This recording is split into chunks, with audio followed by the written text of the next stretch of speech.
One of the biggest philosophical truths in the profession of public librarianship is the fact that we help anyone that walks through the door. My presentation exposes a horrible time in our nation's history where this concept was unthinkable for the American South. Hopefully, through exploring Core Competency 1C, the history of libraries and librarianship, we can be thankful for the brave men and women who worked to desegregate our public libraries and shape our philosophies in our present time. Pictured is the Auburn Branch Library, which is part of the Atlanta Public Library System in Atlanta, Georgia, but we'll get to that a little later. Public libraries were segregated after the Supreme Court ruling on Plessy v. Ferguson in 1896, which justified their separate but equal mentality for the communities. Before this, public libraries, by law, only served the white population in their communities. Shortly after Plessy v. Ferguson, Andrew Carnegie funded the construction of a public library in Atlanta in 1902. This got the attention of W.E.B. Du Bois, who was teaching at Atlanta University at the time. Because he was an advocate for the education of the black community, he criticized the project that would essentially exclude services to the large black population in Atlanta. Du Bois' efforts did not desegregate the library. However, it did get the attention of philanthropists, including Carnegie, to start projects that built public libraries for the black community. Pictured here is Carnegie's library built in Atlanta, Georgia, that only served the white population. Atlanta would get a library that served the black community, but it would be later until 1921. Atlanta, Georgia's public library system has a very interesting history. The branch in Atlanta built for the black communities that was first built was the Auburn branch that was pictured in the title page. This branch was opened on July 25, 1921 at 333 Auburn Avenue.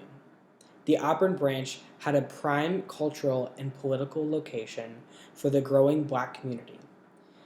Because of the population growth in Atlanta and the growing number of black colleges and universities, the city had to accommodate for the growing, well-educated African American population. By the 1940s, the population migrated to Atlanta's West End. In seeing this, the city built the West Hunter branch that opened on December 6, 1949. The Atlanta Public Library System would eventually desegregate in 1959. Pictured here are two patrons reading at the West Hunter Branch Library. While Atlanta made its best efforts to uphold their separate but equal ideals for their African American population, other library communities did a horrible job to provide for their African American population. Libraries such as Lexington, Kentucky, and Jacksonville, Florida, opened segregated reading rooms within white libraries for the black community. Rural libraries may have only offered book mobile services or offer 1 day a week where the black population can use the library while it was closed to the white population.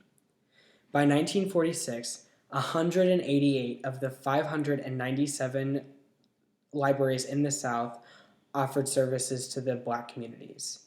This is under 1/3 of libraries. Only 34.2% of black people in the South at the time had access to a public library. Pictured here is the Dunbar branch, which was one of the branches that served the black population in Athens, Georgia. The Civil Rights Movement sparked nonviolent protesting throughout the southern states for equal library access. On March 27, 1961, 9 students from the historically black college, Tugaloo College, were arrested for their nonviolent protest in Jackson Public Library in Jackson, Mississippi. The students, Joseph Jackson Jr., Albert Lassiter, Alfred Cook, Ethel Sawyer, Geraldine Edwards, Evelyn Pierce, Janice Jackson, James Bradford, and Meredith Andings Jr. carefully trained for their plan to use the facilities for their research needs. They were met with opposition and advised to go to the community branch that served them. When they refused to leave, they were arrested and tried several days later in their trial that brought both supporters and critics. The Jackson police exercised brutality on the Title IX supporters, causing numerous injuries. Years later, in March of 1964, Alton Cryer, Sterling Hall, David Howard, and a fourth, whose name was never written on the record, faced opposition when attempting to visit the St. Helena branch of the Audubon Regional Library in Greenburgh, Louisiana. The desegregation of libraries was more because of the boycotts from the African American population as opposed to the white librarians. Most librarians in the South perpetuated the practices that kept black people out of the library.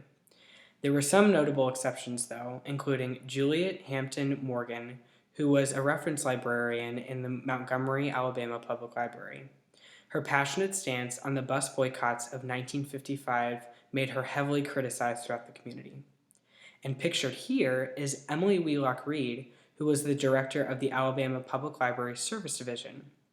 In 1957, she defended the children's book, The Rabbit's Wedding, that pictured a black and white rabbit in marriage. State politicians then questioned her decision, but she kept the book on the shelves. The American Library Association didn't make an official stance on open access for minorities until 1961. Some communities desegregated before major political decisions were made.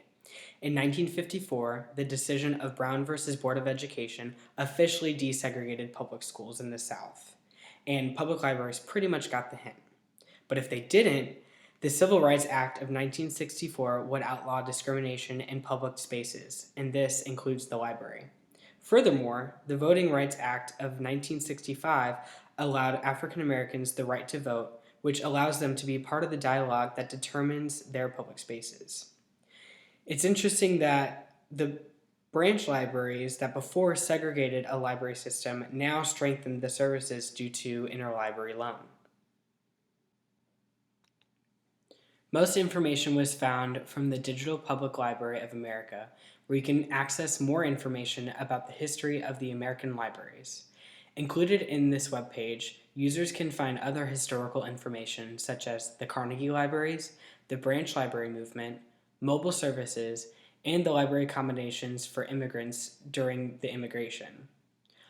Other information was found from our textbook, Foundations of Library and Information Science, and on the American Libraries magazine website.